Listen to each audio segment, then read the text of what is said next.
consider the lilies, how they grow. They toil not, they spin not. And yet I say unto you that Solomon in all his glory was not arrayed like one of these. If then God so clothed the grass, which is today in the field and tomorrow is cast into the oven, how much more will he clothe you, O ye of little faith? And seek not ye what ye shall eat or what ye shall drink, neither be ye of doubtful mind. This is our kingdom, a kingdom of righteousness. Praise the Lord. Praise ye the Lord.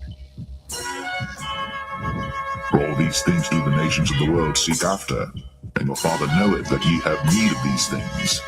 But rather seek ye the kingdom of God, and all these things shall be added unto you. Fear not, little flock, for it is your Father's good pleasure to give you the kingdom. Sell that ye have, and give alms. Provide yourselves bags which wax not old, a treasure in the heavens that faileth not, where no thief approacheth, neither moth corrupteth. For where your treasure is, there will your heart be also.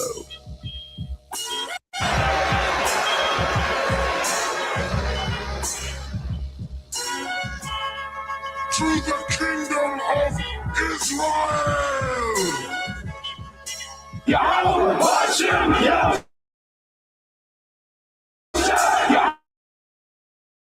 Yahweh!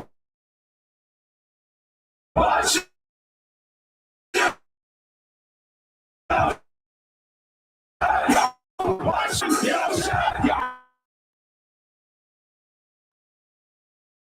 Considered superior to others.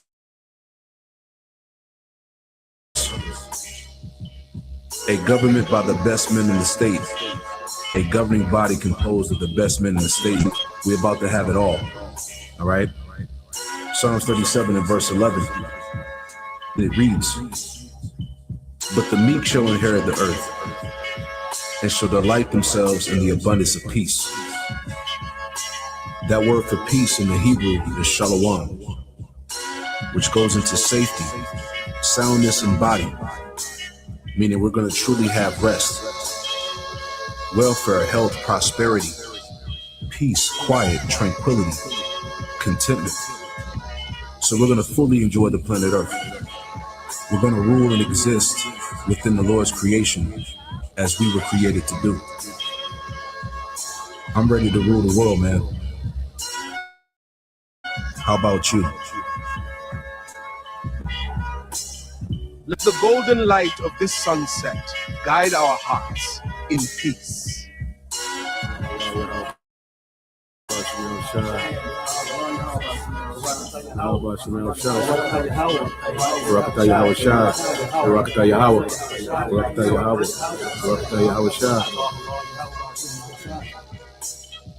Fear not, little flock, for it is your Father's good pleasure to give you the kingdom.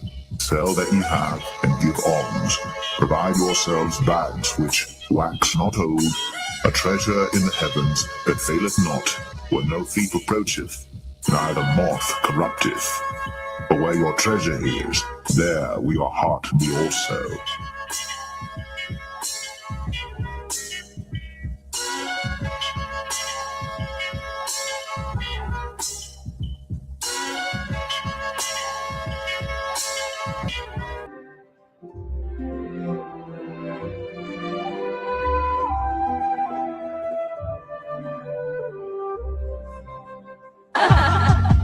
The ocean spirit dances today to abundance and joy and to eternal peace. See, this is what we're hoping for. This is part of our hope. Not only that we are members of the elect, with fruits meet for repentance, like John the Baptist said, but from our low estate, because we've been brought low, even though we have this knowledge, we have this truth. Remember what it said in Revelation. I know thy works in tribulation and poverty, but thou art rich. Why are we rich? Because we're rich in faith. We have this knowledge. So our hope is at our last end, we're going to be increased. Okay?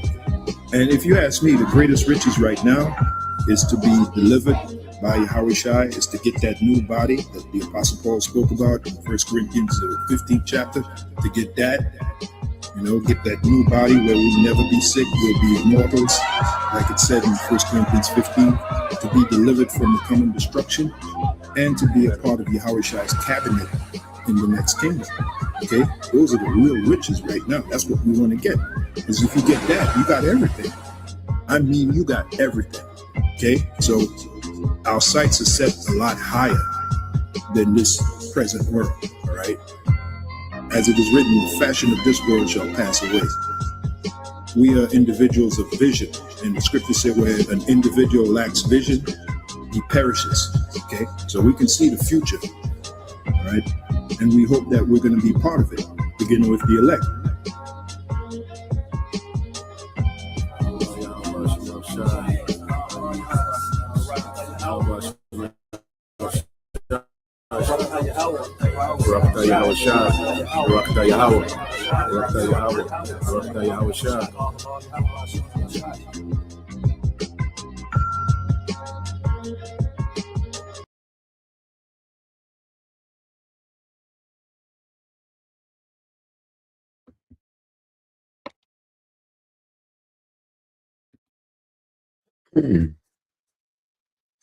All right. Shalom. First and foremost, I would like to give all praise and glory unto Yahweh, Bahashem, Yahweh Shah, Bahashem, Rakakadash, and double honors unto the apostles and the elders of GMS who rule well, teach well, being great examples to his younger brothers. And peace and blessings and salutations to the hopeful elect out there pushing his word in truth and in sincerity across the four winds in the name of Yahweh, Bahashem, Yahweh Shah, Bahashem, Kakadash, pushing to get up out of here. Shalom to the hopeful elect, the believers, the listeners who have came back to the obedience of the scriptures through faith in Yahweh, Bahashem, Yahweh Shah. All right. And well, we're going to get into this morning. All right, this morning news and prophecy, it's AI, resistance on the rise, the devil, all right, Lindsey Graham, okay, and more.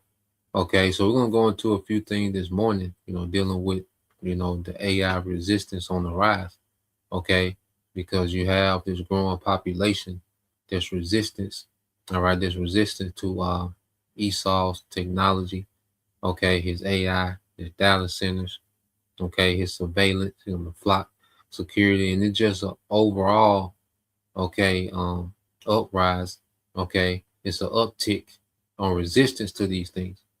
Okay, now you still have, as we go into, you have a population that worship, this technology, okay, but on the flip side, on the other end of the spectrum, you're having the uprising, okay, against this technology, man. You see, which is going to force the devil's hand, all right, to become more draconian, which he already has, legislation in place, okay, to persecute anyone that's against, all right, what he's rolling out. So let's get some precepts. Let's go here. I want to get this in Job, the book of Job, chapter 20, and start off with verse 22 and just read on down. Now it says, Job 20:2 says, in the fullness of his sufficiency, he shall be in straits. So when this devil, is at the point of rolling out this new world order, okay, we're starting to see him come in straits. Wars are not going like he wants them to go. Okay, people's acceptance, okay, of this AI and this technology is not going how he wants it to go. Okay, the prophets, are constantly, preaching his word. The elect is waking up. Okay, what the prophets are saying through the spirit and power of Yahweh Bashem Al Shai is coming to pass. Okay, so the devil's in straits because he knows, all right, that according to prophecy, he loses. You see, and the devil has a short time to try to pull this off. So this devil is catching on every side. Okay, there's division amongst, these certain oligarchs. Okay, these certain nations, they're scrambling, trying to figure out, who's going to be in control of what, what system is better, and all sorts of scrapes that this man is in. Because when you go into scrapes, all right, let's get this word scrapes.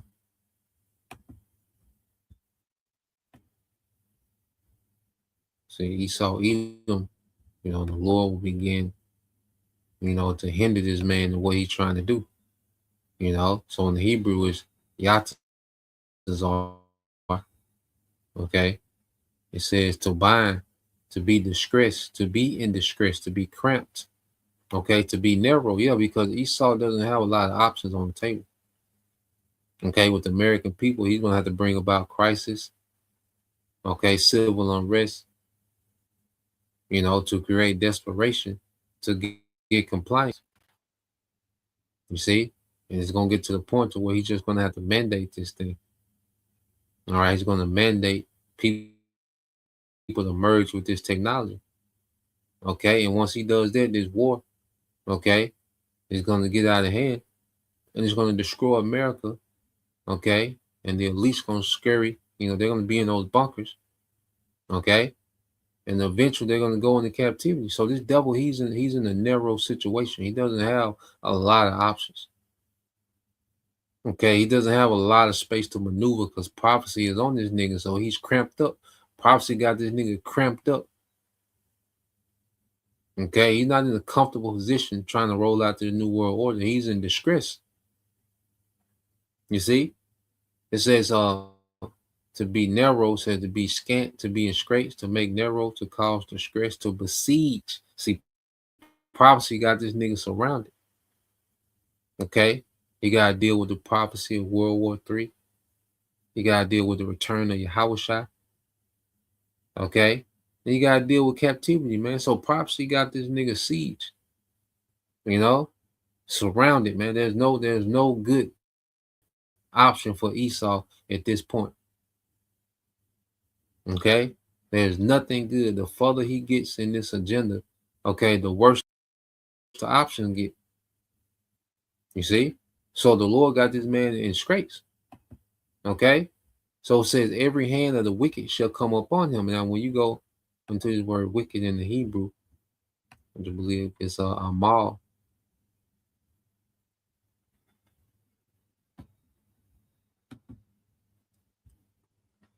Okay, it says every hand of the wicked, which in the Hebrew is amal.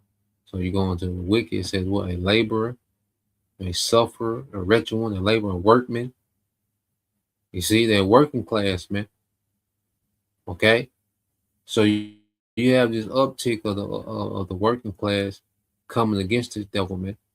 Certain city officials, you know, city council members, all right, that are against this man and coming up against everything that he's trying to do.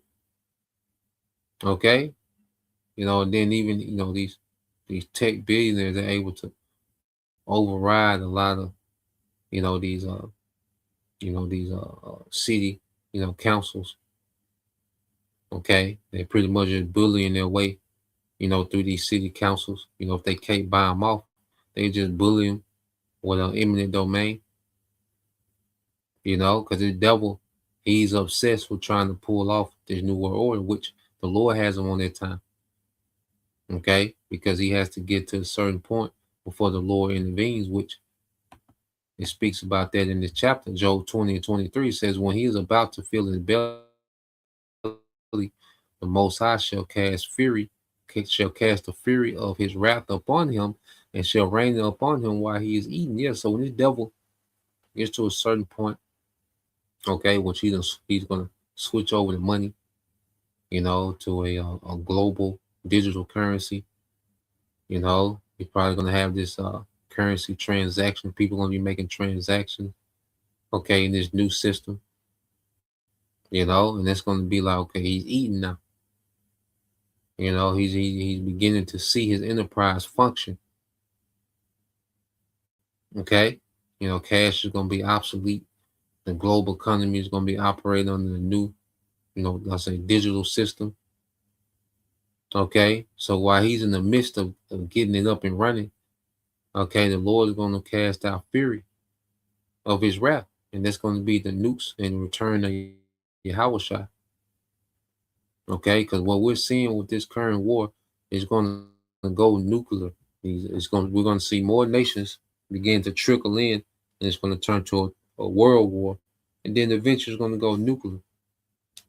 Okay, so while the elites are establishing okay, are attempting to establish, this new system, and they're going to get it to a certain point, to where it's functioning to some degree in the earth, okay? Or there's a judgment that's looming over this nigga, man. And that's the fury of the Lord.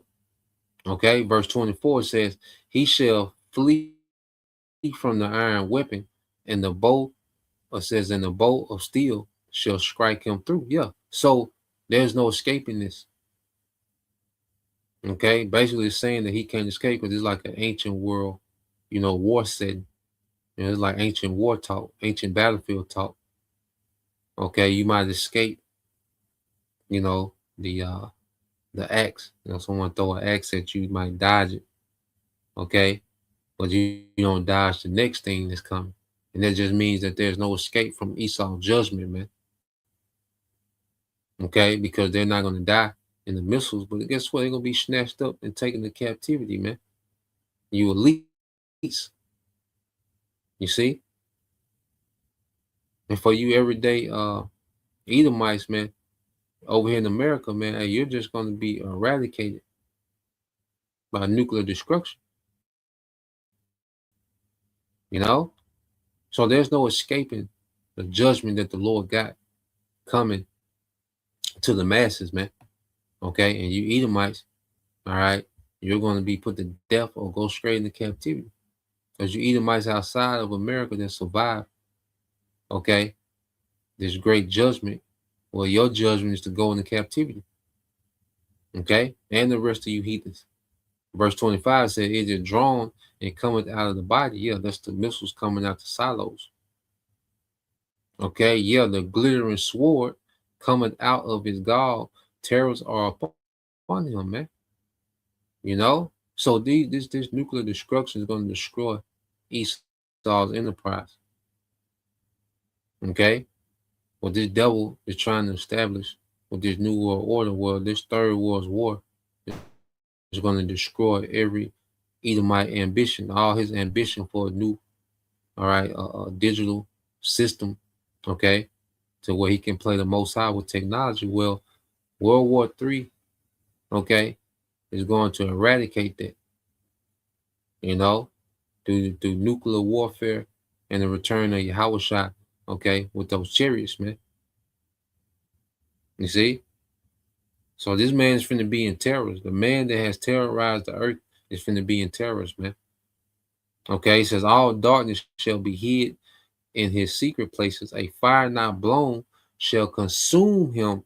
It shall go ill with him that is left, okay, in his tabernacle. Yeah, so if you're the lineage of Esau, Edom, the fire not blown, okay, the nuclear fire.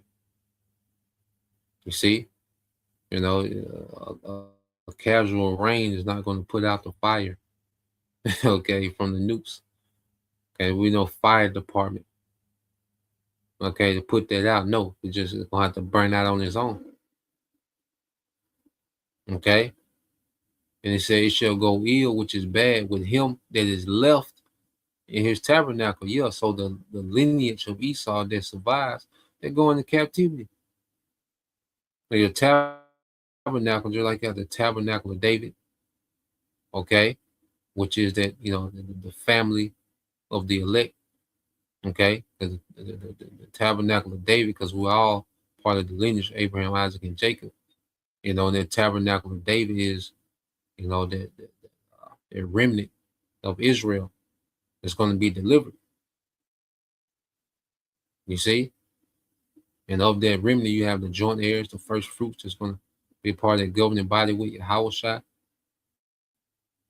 You see? So there's good news for the tabernacle of David, but for the tabernacle of Esau, okay, the ones that survived this destruction outside of America, guess what? It's going to be ill. It's going to be bad for you going into hardcore bondage. Okay. Verse 27 says, the heaven shall reveal his iniquity, okay, which is satellites. And that's why, as we teach, his word goes up to those satellites and is dispersed throughout the world. Okay. So the heaven is revealing this devil's iniquity, man. He's been called out on every stop, beginning with the prophets, man. Okay?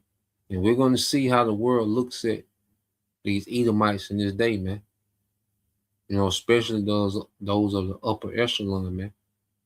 It says, "And the earth shall rise up against him." Yeah, because you know, as we know, Esau tempers. He's able to tamper with the weather. You know, he's able to do certain things and manipulate the weather. But then also the earth is fighting against this devil, man, as well. You see, because it's a lot happening that's beyond the power of Esau.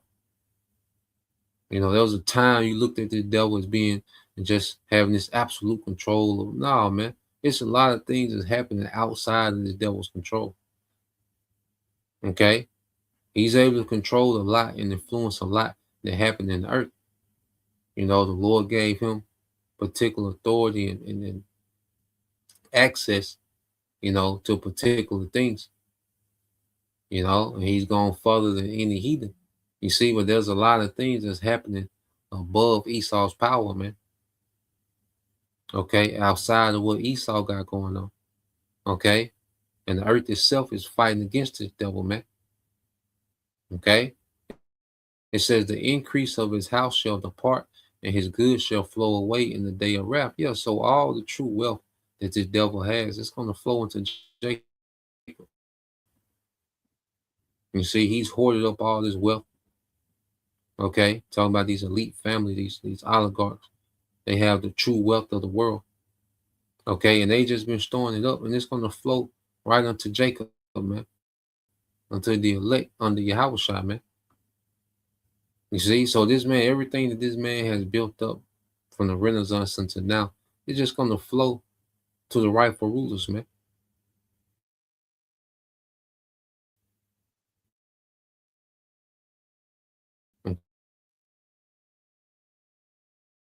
Okay,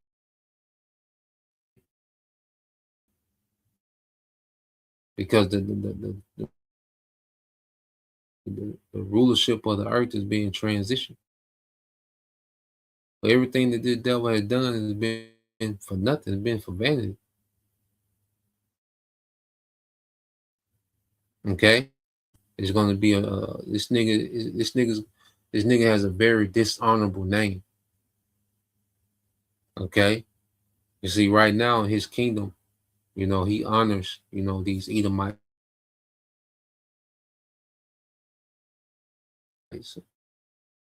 You know, the Mount Rushmores and these old presidents and you know the founder and this. See these Esau, you know, he's able to have a legacy in this society, but in our kingdom, Esau not going to have, you know, a legacy of honor, man.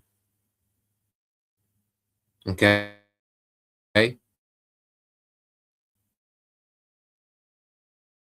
he's gay. He's going, uh, uh, uh, you know, reputation linked to the nation of Esau in the kingdom. You know, and we're going to go into that with this whole Lindsey Graham thing to show you how the earth responding to these devils that are croaking out, man. You know, and it's possible that there's more to that, which we'll get into it. But said this is the portion of a wicked man from the Most High, and the heritage appointed to him by the Most High. Yeah, so as we have eternal life promised to us as our heritage and our portion, okay, a righteous kingdom, everlasting righteous kingdom, spiritual power, you know, wealth, you know, to be fruitful and multiply, to be able to enjoy family, okay, you know, the earth giving us having, you know, access that we can't even fathom, man. You know, like we have that look forward to more, but this is Esau's portion. This is what he's appointed to. Okay, his whole kingdom being destroyed, and this man having, you know, a terrible name in the earth. You know, and eventually he's gonna be eradicated, man. So let's go here just to show this uptick. Okay. Yeah, we're gonna get into it. Yeah, brother, we gonna get into it. Dealing with that demon. Okay, Lindsey Graham. All right, who's nothing but a complete demon. All right, when you go into that nigga, all right, when you go into that nigga life, go to that nigga portfolio. Okay, but let's play this just to show this uptick. All right,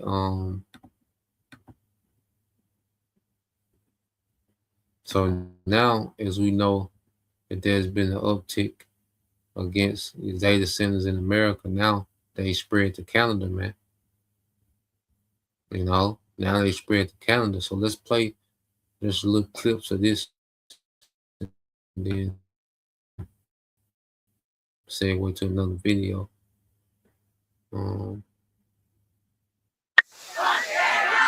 That's Hamilton residents protesting at City Hall on June 4th after a data center was. You see the signs.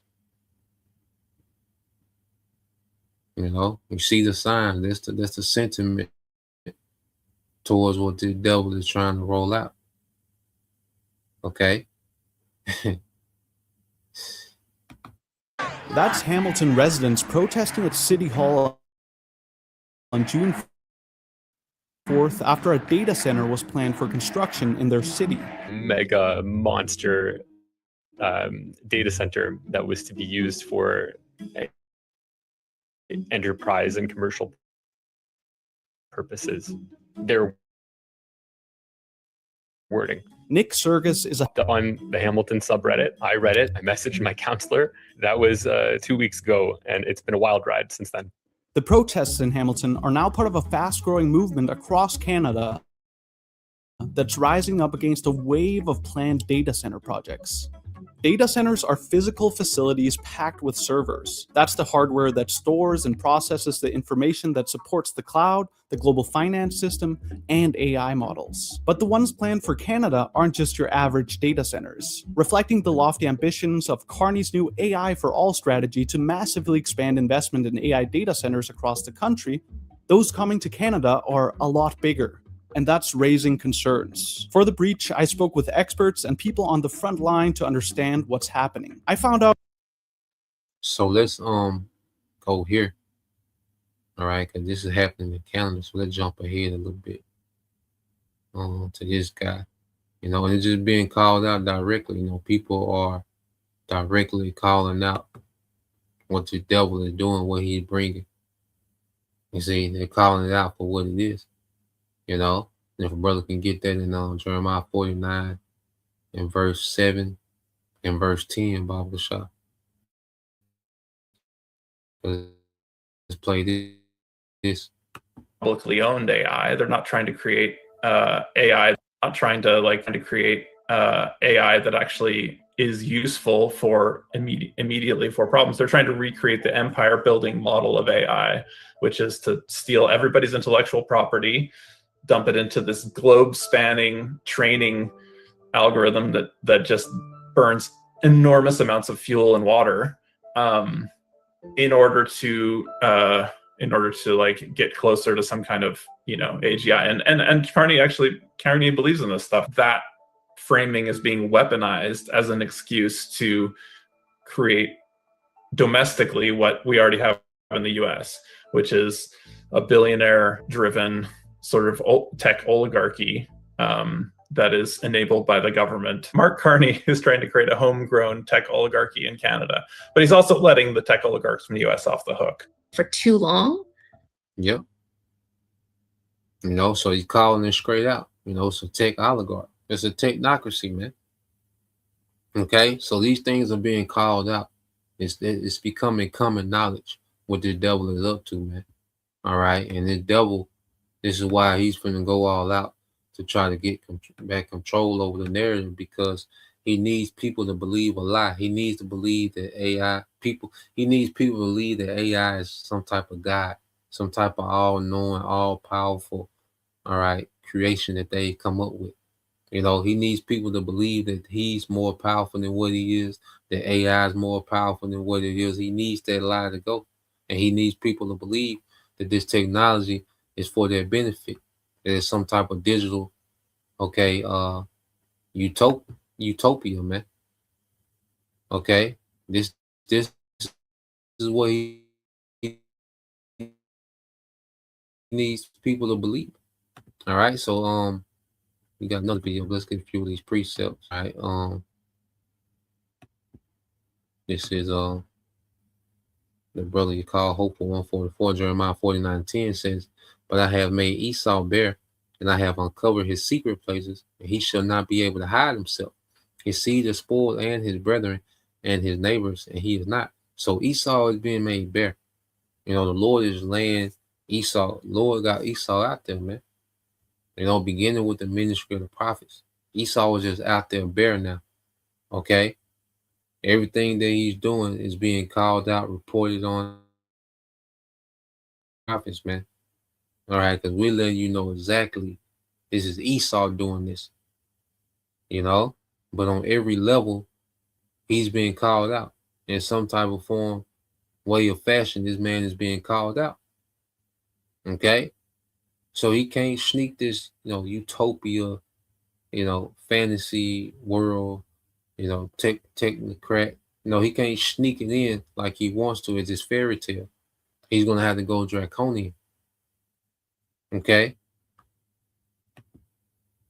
Verse 7, this is brother Uriah, Yashala, Jeremiah 49:7 says, concerning Edom, thus said the Lord, is wisdom no more in Teman? Is counsel perished from the prudent? Is their wisdom vanished? Okay. Because now we see Esau, you know, he's backtracking. All right, he's becoming tacky than ever. He's sloppy. Okay. Things ain't, you know, certain things are backfiring. It's not panning out. Okay. Like the devil wants, man. He needs, okay, to do something drastic. He's gonna have to do something drastic. Okay. Because he's getting pushed back everywhere.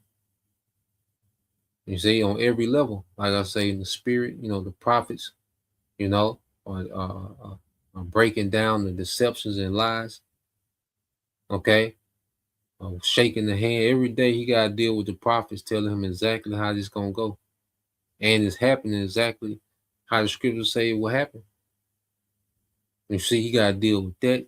He got to deal with, you know, this uptick in, you know, say people are bucking against, you know, say the flock cameras, you know, the AI, training the AI. People are intentionally training the AI wrong. Okay. Companies are having to hire back, you know, humans, and because the AI not putting out like they said it would. Okay. Alex Karp, he's just losing his goddamn mind on, you know, all over these new news platforms. Okay.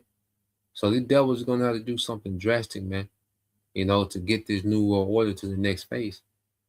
You see? So let's play this. Number one, no, you don't want China to lead in AI, not just to lose the economic benefits in the United States, but AI is critical for national security. The country that leads in AI is going to be the leading power in the coming century. Hell. And they use that, you know, their narrative, you know, as if everything that they're doing with this AI, okay, with the data centers, with, you know, technology, the infrastructure, where they have to hurry up and get it done before China beats them. And they're using it, okay, to justify the acceleration of rolling this thing out in America, man. Okay, so they use this narrative of China being the boogeyman, which China is going to be an adversary to Babylon in these latter days to turn America to a desert. Okay, these nations that have these, you know, these souped up missile programs. Okay, well, the Most High souped them up to destroy Babylon. Okay, so China is going to be against this place, according to the prophecy. You know, and it's going to be to turn this place to a desert. No matter how advanced America becomes in the AI, this place still going to be a desert. Okay. All this is leading to Esau's destruction. So Esau just running to his own destruction, rolling this thing out. Okay, so let's play some more of this. Washington's saying it's overblown, but here in rural America, we're not buying it. Last week, the U.S. Energy Secretary basically told us all that we're exaggerating our concerns over data centers, that data center proponents should fight back. He called the fears of rural America overblown. But yet, across rural America, farmers, ranchers, county commissioners, and even governors, they're asking a very different question. Let me ask you guys something. If these concerns are overblown, why are so many people pushing back? Why are so many communities pushing back? That, guys, is the question that's getting harder to ignore, whether you're in DC or sitting in Silicon Valley. And I think that they need to understand something, and that is that rural America isn't fighting artificial intelligence.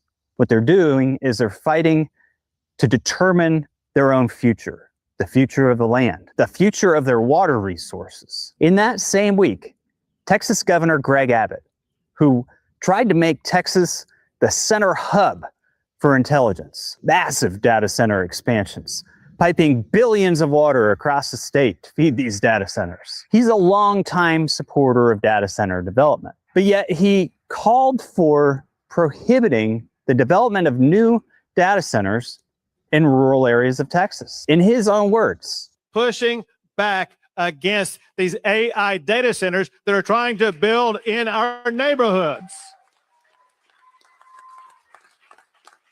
I've made clear already, any AI data center even thinking about coming here, they got to bring their own money, bring their own power, reuse their own water, and do it in a way that reduces the cost of electricity for residents across our state.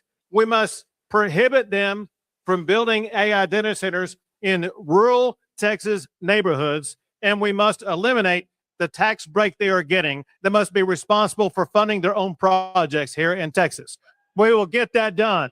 Guys, that's not some crazy anti-tech activist talking. That is a governor who at one point in time, not too long ago, right around the corner, wanted his state to be the AI capital of North America. I think that tells us something important. This conversation has moved away from internet speculation. It's a conversation that is now actively taking place inside state governments. But to rural Americans, this isn't about politics, press conferences. This is about the math of their very own survival. Most of these conversations actually occur in these areas over power. How are we going to get enough power to feed these data centers? I hear these conversations in my own community. They talk about Duke having to more than double its power that it's creating right now in order to power all of these data centers that are coming into the area that still don't know where they're placing them, because we won't know until they go, you guys know how it works. But the real conversation that all of them are missing, I'm sure the people in Idaho are not missing, or the people in Colorado, that story is water. These data centers are literally soaking up the water just to keep their computers from melting. Somebody asked me, well, doesn't it just recirculate back in? No, you have, with these data centers, you have an enclosed system of circulating water. That water is fine. It's the water used for evaporative cooling. That's the water we lose. And what's crazy about this is most of these tech companies would scream, to high heavens about climate change just a few years ago. They pushed the green energy agenda, which we now know that whole green energy agenda was just to create the power for the data centers. If we do not get our act together, what we are seeing now will only get worse. The good news is that we have made real breakthroughs in recent years in substantially lowering the cost of wind and solar and other forms of sustainable energy. We're going to change the way we do energy. We'll grow jobs. We will put money in Vermonters' pockets, and we will be the leader in America of the states in terms of getting off of coal and oil. Can't trust a thing these guys say to you. And now they're pumping H2O into the atmosphere, which is a greenhouse gas. at enormous levels. These things are larger than football fields. Just put that into perspective. I apologize to those of you who have been greenwashed. I've tried. And here's the thing, it's not just that they're using the water. It's the fact that these companies can pay to take that water away from ranchers, farmers. There's no way that they can bid on it.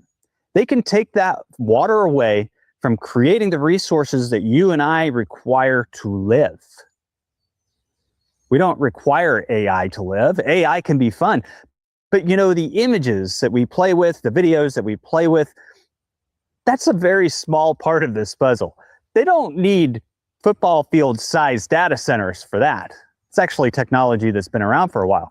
We are given like the child's play toys of AI. But AI is far bigger, far more. Yeah, because these data centers are for AI to govern the world. You know, for AI to control transactions, the programmable money, the surveillance state, the global surveillance. Okay, that's what AI. That's what these data centers are being rolled out for. Okay, this recreational use of AI. Okay, is just to get people to buy into AI. Okay, that's not going to be a permanent thing in the new world order. There will be no, all right, creating images with the chat GPT and creating images and videos. And no, that's for now to get people to buy into it. Okay, they need these data centers for AI to govern the world. Okay, that's what they're building out to. Okay, global surveillance, tracking, okay, and policing. You see, a live social credit, okay, system. Okay, so you have, you know, just this great awareness when it comes to these data centers, man. You know, and I'll put the rest of this video in the clip, probably play a little more of it.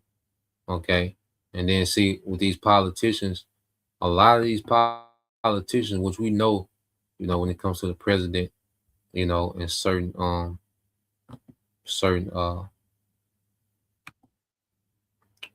certain offices, you know, within the White House, they're just all rigged, you know. But when you go, you know, to the lower officials, you know, they still depend on, you know, the votes. You know, we know ultimately the whole system is rigged, all right, and voting don't matter. But these people, they want these positions, you know, because they're able to enrich themselves in these positions, you know. So they know they have to play like they're for the people. You know, when it comes to, you know, governors and certain city officials and mayors, and, you know, so what's happening with a lot of these officials, they're having to flip and be against the data centers because it's people that's not getting voted back in because they're pro data center. Okay, it's certain people that's losing offices now because they're pro data center. You know, just some things I was you know, reading upon. Okay, but or listening to, you know, I heard it in a few videos. You know, I didn't read it, I heard it in a few videos. But let's see if he say anything else. We're gonna segue to the devil. All right, Lindsey Graham, damn demon. Complex, far more, well, creepy. Look, they've got the deep pockets, they've got the capital. But let's think about this here, because we have the roots. We have the roots in the ground. Let me explain to the US Secretary of Energy what overblown looks like on the ground. For the people who live. Yeah, he's gonna go into the farmers, you know, because the farmers are just, you know, like I said, there's been an attack on them for the last 80 years. You know, and these data centers just accelerate the destruction, okay, of farmers. All right. And this cattle rancher in let's go here. Let me see.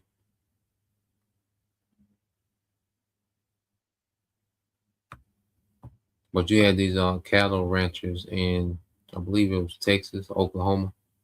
But he said cattle ranchers went from, it was 2 million cattle ranchers in the 70s and 80s to now there's only like 600,000. So you're talking about 1.4 million cattle ranchers have been, systematically, you know, taken away, from American society, which is all good. This is all good news to us, man. Okay. The destruction of America. Your bad news is our good news. Now, when you get to the devil, Lindsey Graham, all right, who's a complete demon. Okay. He was, he was a main component. He was a senator in South Carolina. All right. So, he's a good old boy, Edomite.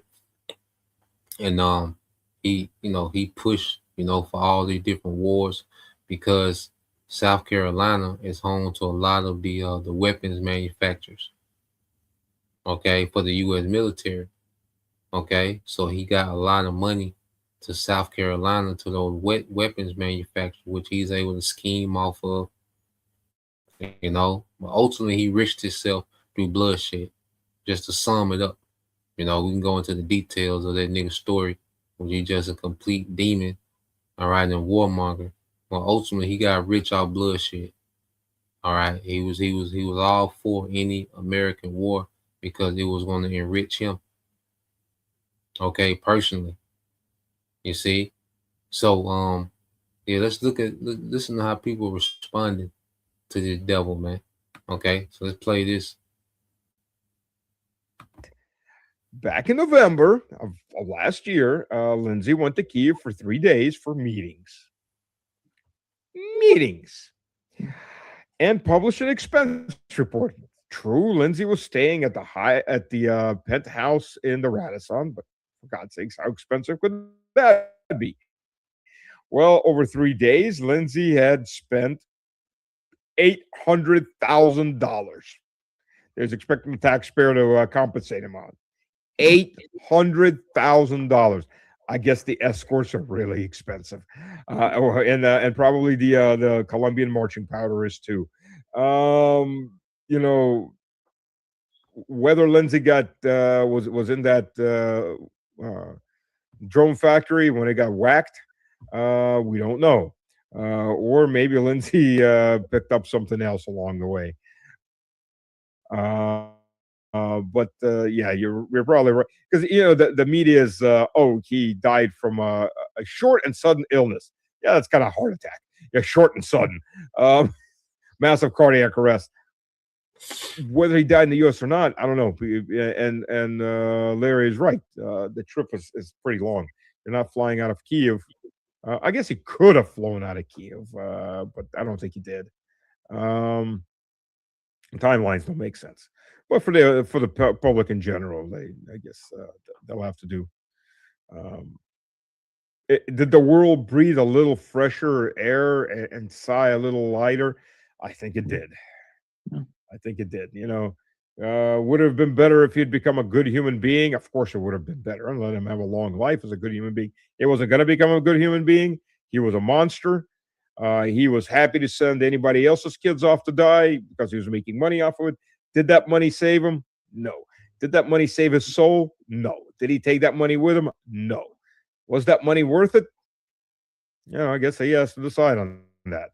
But that fact that he was a warmonger, that he was a war profiteer, this guy pushed genocide, the Israeli genocide of different nations, the genocide of the Russian population in Eastern Ukraine, and not only, he pushed genocide on the Serbs. This guy was a psychopath, one that had a lot of demons in his closet, and one that made a lot of money. And in the end of the day, you ain't taking it with you, baby. You're going out just like you came in, with nothing except whatever karma you're carrying on your soul. 99% of. Yeah, man. This is how a lot of people are responding. See, this alternative news community, which know these devils for what they are. All right, they're not going with the propaganda. And see, they're saying, because they're trying to say he died in his home of a sudden illness. He just passed away. Okay, but then the timeline is not matching up, and we're gonna go into the video. It goes into the timeline and saying that he could have been off, by Russia, or Iran, you know, whether it's through some type of poison, you know, because he was just over there, okay, 3 days ago, in Kyiv, which is the capital city of Ukraine. Okay, so we're gonna go into a video and let's get what we always get. Let's get let me load up this video here.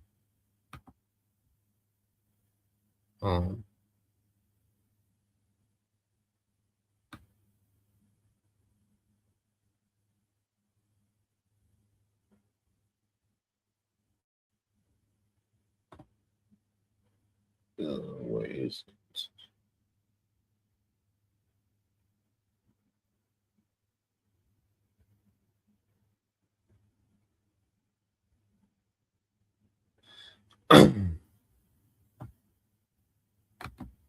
Okay, yeah, I think they said here. Yeah, so let's get Isaiah 32:5 in the NLT. You know, yeah, and then also too, let's get Isaiah.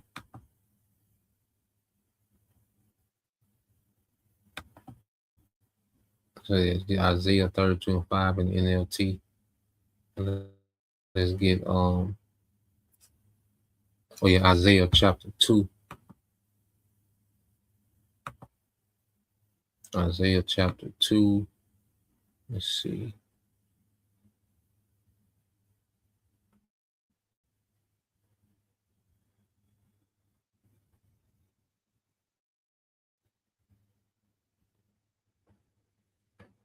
Yeah, let's get Isaiah chapter 2, verse 17.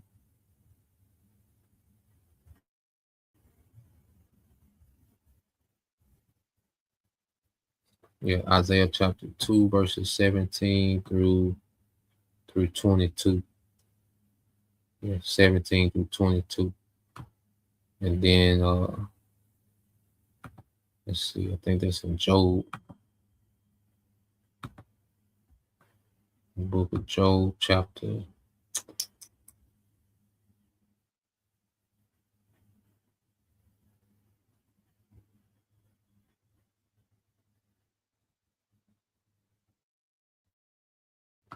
It might be Job, might be Psalm. Let's see. A moment.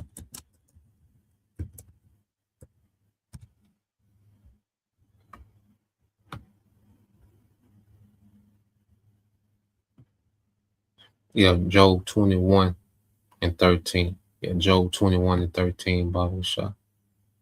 Job 21 and 13. But let's play this. All right, and this is going to go into dealing with the devil Graham, which I believe, you know, they got to his ass over there, man, when he was over there, because he was a demon. Okay.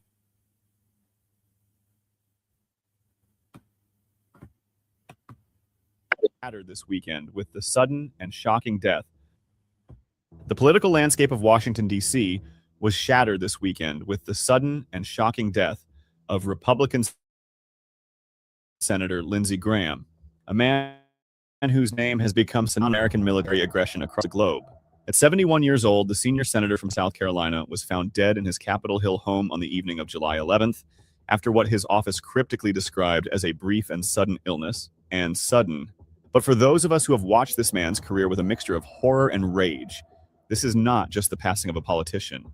This is the end of an era of unbridled, bloodthirsty neoconservatism that has left a trail of destruction from the deserts of Iraq to the bombed-out cities of Gaza. The timing of his death, the circumstances surrounding his final days, and the legion of enemies he amassed have ignited a firestorm of speculation that refuses to be extinguished by a simple press release. Was it a heart attack brought on by a lifetime of stress and hatred, as some reports suggest? Or did one of his many foreign adversaries finally catch up with the man who so eagerly advocated for their destruction? Just days before his collapse, Graham was not resting in his constituency. He was on the front lines of a proxy war, touring a secretive underground drone manufacturing facility in Ukraine. The haunting final images of the senator show him grinning, holding a P-1 interceptor drone, a piece of equipment engineered specifically to kill Russian forces. He was in Kyiv on July 10th, shaking hands with President Volodymyr Zelensky and boasting about a new sanctions package against Russia. He declared that the US would be making a huge mistake not to partner with Ukraine in the drone space. Then, in a turn of events that reeks of geopolitical intrigue, a Russian strike reportedly hit a secretive drone facility in Ukraine just hours after his departure. Within 24 hours of returning to Washington, Graham was dead. The official story is a cardiac arrest, but the questions are deafening. Before you dive into the dark details of this man's legacy and the mysteries of his demise, please make sure to like and share this video.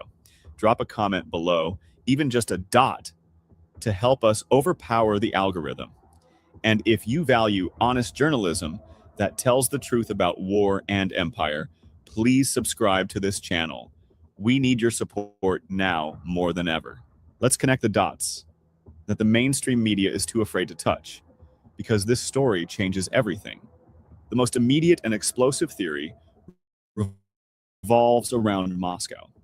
Lindsey Graham was one of the most vocal advocates for the expansion of the NATO war against Russia. Since at least 2016, he has been pushing for conflict, famously telling Ukrainian soldiers, "Your fight is our fight."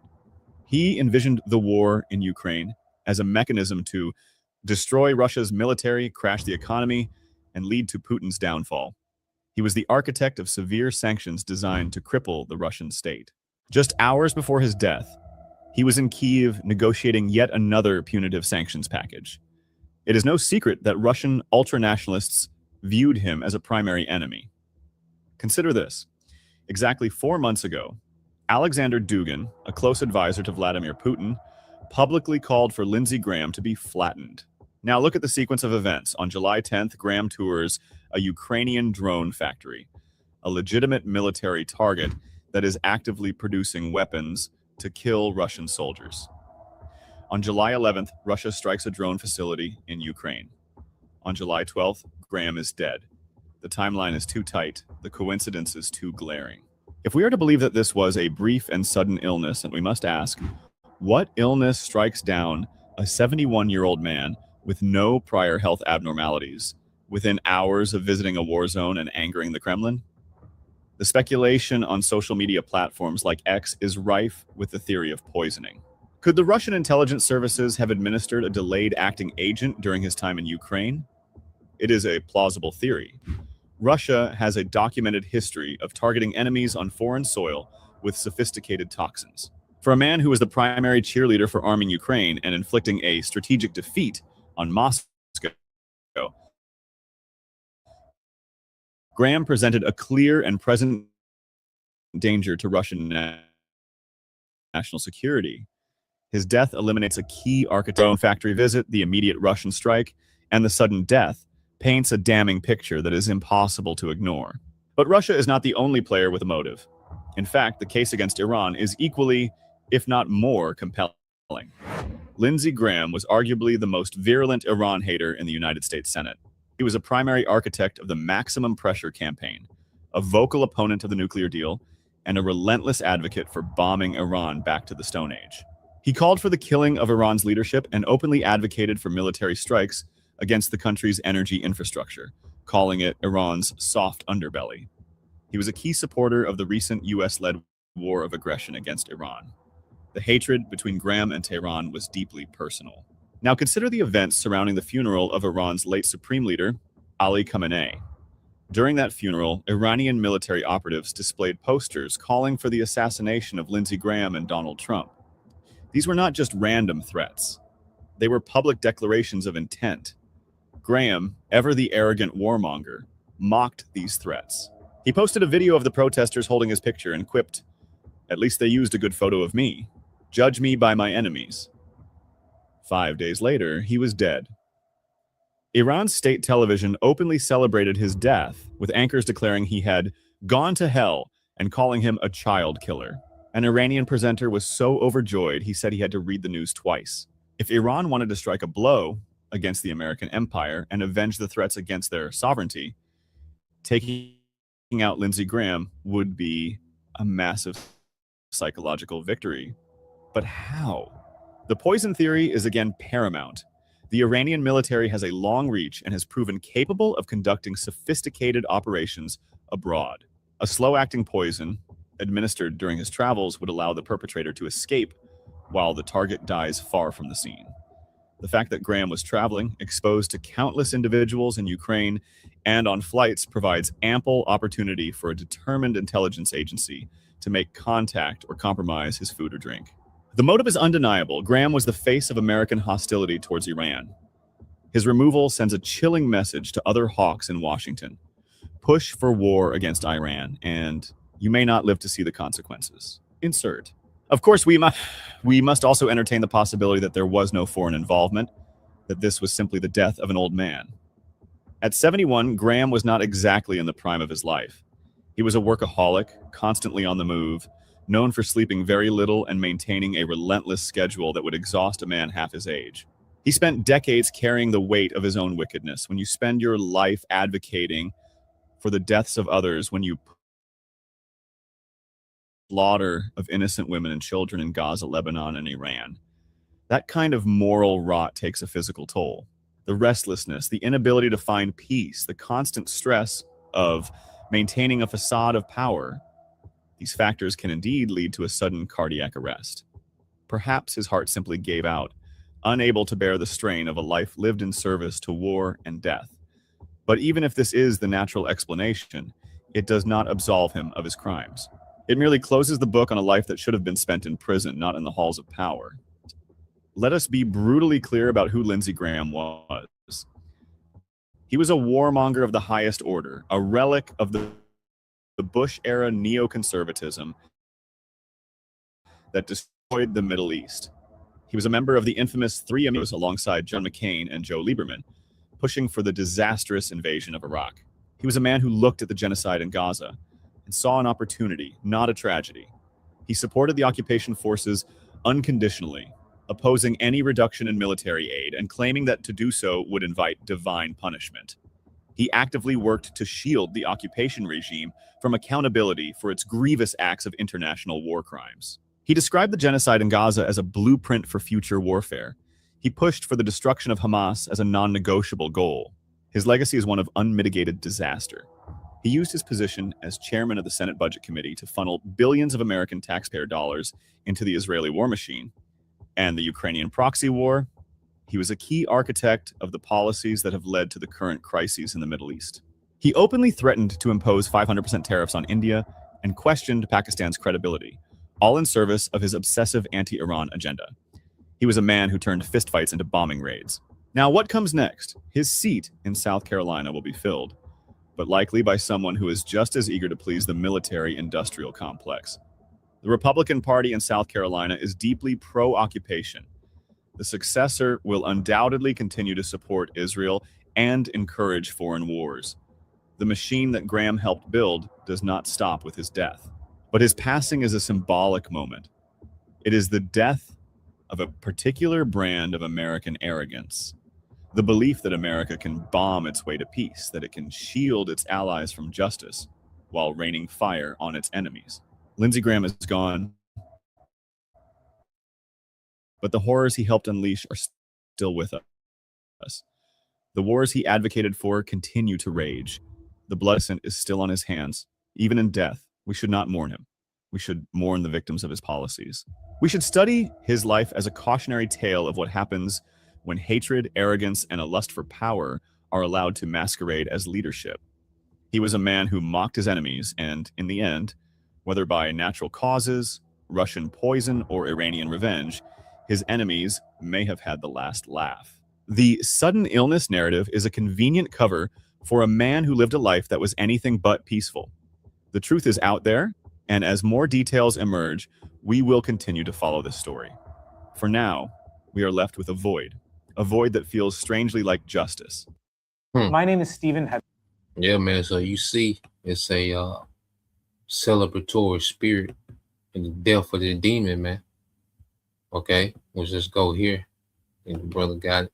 This is brother called Hope for 144, Isaiah 32:5. It says, in that day, ungodly fools will not be heroes. Scoundrels will not be respected, man. Okay, absolutely no respect for the devils that they're dropping dead, man. Okay, they're nothing but demons, man. All right. And what's being reported is nothing but the terror that this man caused in that office as Senate, man. You know, like I said, you can go into the details, but ultimately he was a demon that profited off bloodshed and terror. Okay. You know, he was just a upper echelon demon. You see? So now we're looking at Esau, and his name is already, all right, what scripture say, shameful spewing. You know, brother can post it. You know, Habakkuk 2:17. This is the Isaiah 2:17. This is from the beloved brother Quanawachi, MS Pray, always hopeful elect. Isaiah 2:17. It says, "And the loftiness of man shall be bowed down, and the haughtiness of men shall it says, and the haughtiness of men shall be made low." Yeah, so pride, and see, this is just an inkling. It's just like you said, this is just a symbol of judgment. You devils are finna fall. The pride of you Edomites, because he was a proud Edomite. You know, so this is just a symbol of the pride of Esau getting ready to be humble, and all this haughtiness shall be made low. Okay, all you devils is finna be humble in the time of judgment, man. You see, because you devils have two options, man. All right, the grave, you see, or captivity, man. Okay, and all you Edomites that die in America, guess what? You're gonna be born into captivity. Okay, through the survivors of the judgment, man. So the Lord got this judgment full circle, and it's perfected. It's complete. It's gonna be complete judgment. No one escapes, man. Okay, and you devils have terrorized, you know, the earth for so long, but now the Lord is getting ready to terrorize you, man, through judgment. All right, through prophecy. Okay, verse 18. Well, let me get this one real quick. For this Job 21:13, it says, Yashima tribe of Judah. It says they spend their days in wealth, and in the moment go down to the grave. You know, and that's the Lord showing you how powerless these Edomites are, man. You know, because they boast, you know, they want people to think that they some type of, you know, divinity, some type of divine, you know, supernatural, okay, entity in the earth. But wait a minute, nigga, you die just like everyone else. You die just like the common man. Okay, you have all this wealth, power, and authority. You cause all this havoc and death. You're able to tamper with, you know, I say with the weather and tamper with this and, you know, splice the genes and clone meat and all.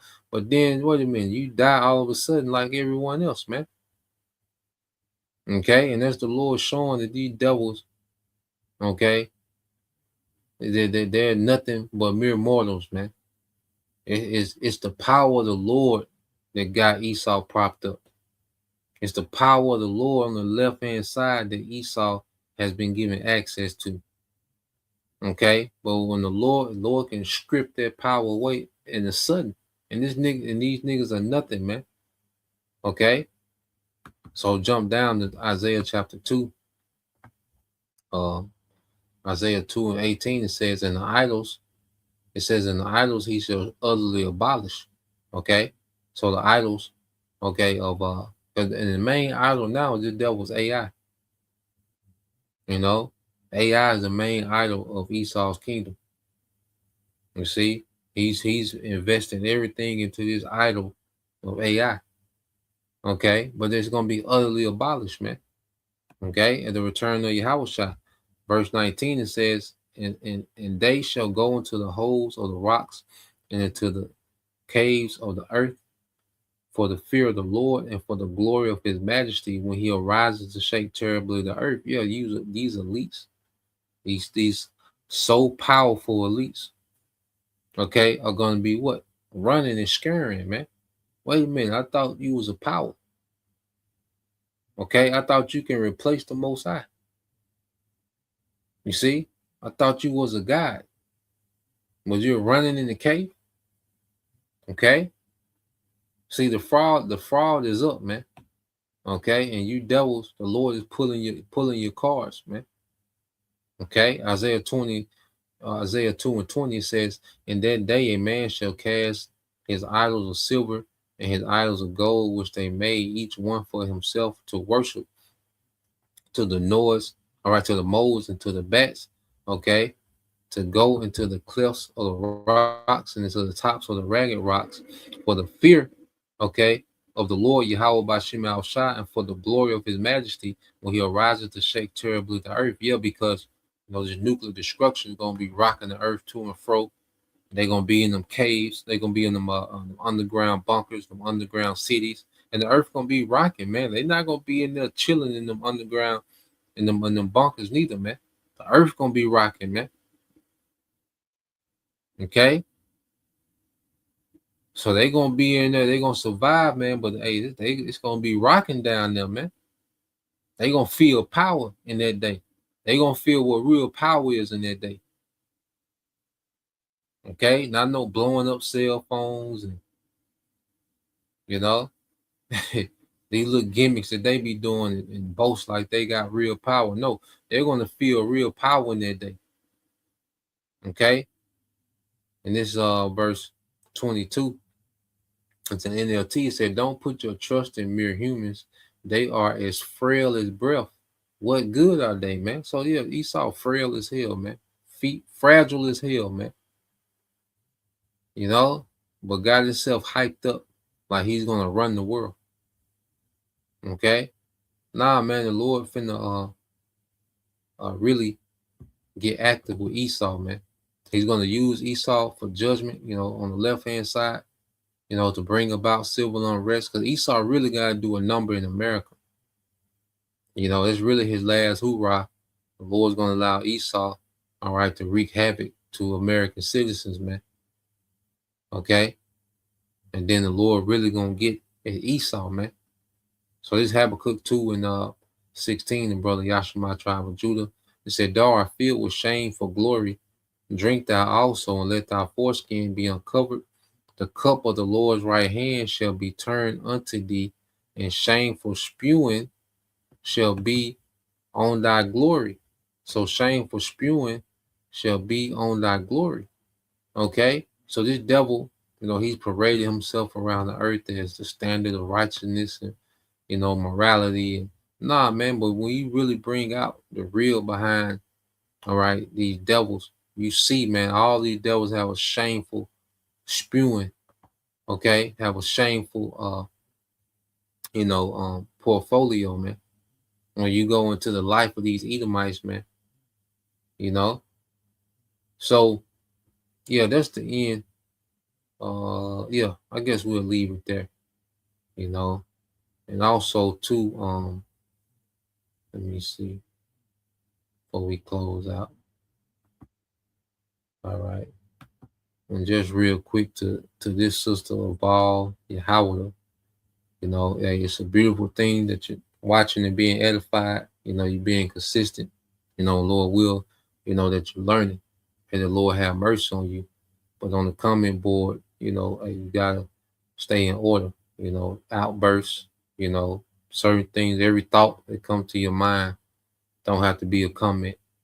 So just chill, learn, and grow. May the Lord have mercy on you. Just these outbursts, chill, it's good, But anyway, Lord will you brothers and you sisters edified till next time I say shalom.